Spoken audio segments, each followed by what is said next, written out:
Tehran সফর করছেন পাকিস্তানের সেনাপ্রধান আসিম মুনির। সেখানে তিনি জ্যেষ্ঠ কর্মকর্তাদের সঙ্গে বৈঠক করবেন বলে জানিয়েছে ইরানের পররাষ্ট্র মন্ত্রণালয়। এরই মধ্যে ইরানের স্বরাষ্ট্রমন্ত্রীর সঙ্গে পাক সেনাপ্রধান বৈঠক করেছেন বলে জানিয়েছে গণমাধ্যম।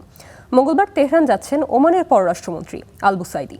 ইরান যুক্তরাষ্ট্রের গুরুত্বপূর্ণ দুই মধ্যস্থতাকারীর একই সময়ে তেহরান সফর নিয়ে আলোচনার সম্ভাবনা টিকিয়ে রাখার আশা দেখছেন বিশেষজ্ঞরা।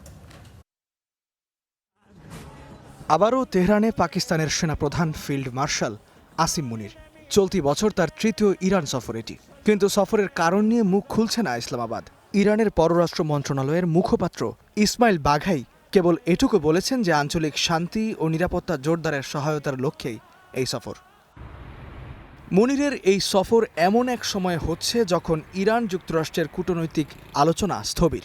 17 জুন স্বাক্ষরিত ইসলামাবাদ সমঝোতা স্বাক্ষরের 60 দিনের সময়সীমাও শেষ।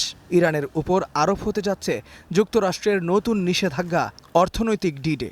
এরই মধ্যে পাকিস্তান, সৌদি আরব ও তুরস্কের মধ্যে স্বাক্ষরিত হয়েছে মক্কা যৌথ প্রতিরক্ষা চুক্তি। সৌদির মাথা ব্যথার কারণ হয়েছে হুতি বিদ্রোহীরা। বারবার হামলার মুখে পড়েছে সৌদি সংশ্লিষ্ট জাহাজ। 11 আগস্ট বাবেল মানদেবে তানজানিয়ার পতাকাবাহী জাহাজে হুতিদের হামলায় 3 পাকিস্তানি নাবিক মারা যায়। ইরানের সাথে আসিম মুনিরের আলোচনায় বিষয়গুলো গুরুত্ব পেতে পারে। এরই মধ্যে পাল্টে গেছে ইরানের সেনা নেতৃত্ব।